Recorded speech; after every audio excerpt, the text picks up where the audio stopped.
Hi guys, samahan niyo kami magluto ng breakfast ngayong umaga. Siyempre umaga, breakfast nga eh. Di mo lang maganda yung paglagay. So ayan, sinabihan ko siyang maglagay ng maganda kasi nga binivideohan ko, pangit naman paglagay niya. Sa fried rice, naglagay lang kami ng mga leftover food. May chicken, may ham, may itlog. Tapos halo-halo lang siya. Tapos syempre ilagay natin yung rice kasi nga fried rice. Tapos ang nilagay lang niyang ang pampalasa ay toyo. Naglagay din siya ng paminta. Tapos naglagay din siya ng asin. Pero hindi ko na na-videohan. Nalimutan ko. Tapos yan, halo-halo lang.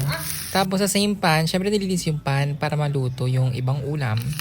Meron kaming talong. Fried talong. Tapos, paborito ko, tuyo. Fried tuyo.